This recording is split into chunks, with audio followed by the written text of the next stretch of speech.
भाऊ कुछ भी चओ ग़लति कयो अथई जाम। न करण खपनि छा भाऊ? भाऊ मुंहिंजी धीअ नाराज़ थी वेठी आहे। छो? भाऊ मुंहिंजी धीअ खे वणंदो इहो पिंक कलर जो नोट हुयो ख़ाली।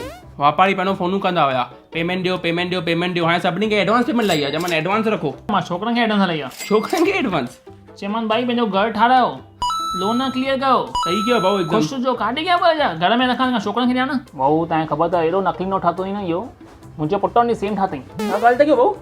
चई ये शइ आर्टिस्ट आहियां मां। भाभी नोट एक्सचेंज करायो इहो 20,000 बैंक में?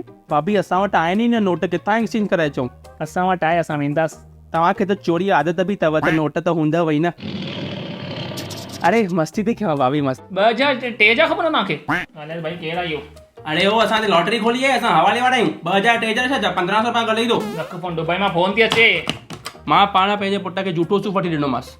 इहो वरी झूठो सूफ़ आहे वरी? अरे झूठो सूफ़ हो जेको नओं फोन कहिड़ो थो यार मार्केट में यार इहो आईफोन भाऊ। हा आईफोन भाऊ बरोबर आहे। भाऊ कुछ भी चओ परेशान तो करे, वनऊं लाइन में बीहूं। भाऊ जालुनि खां वधीक परेशान कयो अथई। सही ॻाल्हि चयो भाऊ। मां ॿुधियो भैया सभिनी खे नोट एक्सचेंज था करे ॾियनि।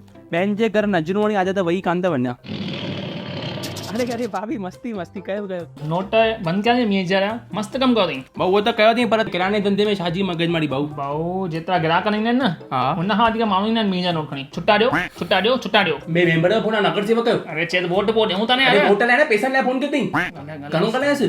Chess 10% chess. पर भाऊ मूंखे छा थो लॻे न जोड़ी कयो अथव तव्हां? छो मतलब? हाणे आईपीएल बंदि थी वई। हा पब्लिक खे बिज़ी रखंदो न। अच्छा एक्टिविटी आई आहे हिकु टाइप जी। ॿुधायो मां चांहि खे पैसा ॾींदासीं एडवांस। चांहि वणे केॾो ॾिनो अथव पैसा? साईं हुननि जी 450 बिल है। 2000 रखो।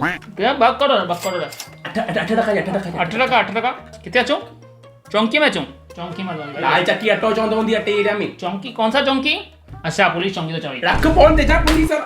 पर भाभी मूंखे न कोई नोट सफ़ाई अलाए कीअं मतलब गिदलो पियो लॻे। जंहिंखे न वणे 20,000 जो नोट उन कीअं ख़ुशि रहंदो घोट। खत्म। भाभी ना वधीक न ॻाल्हायो।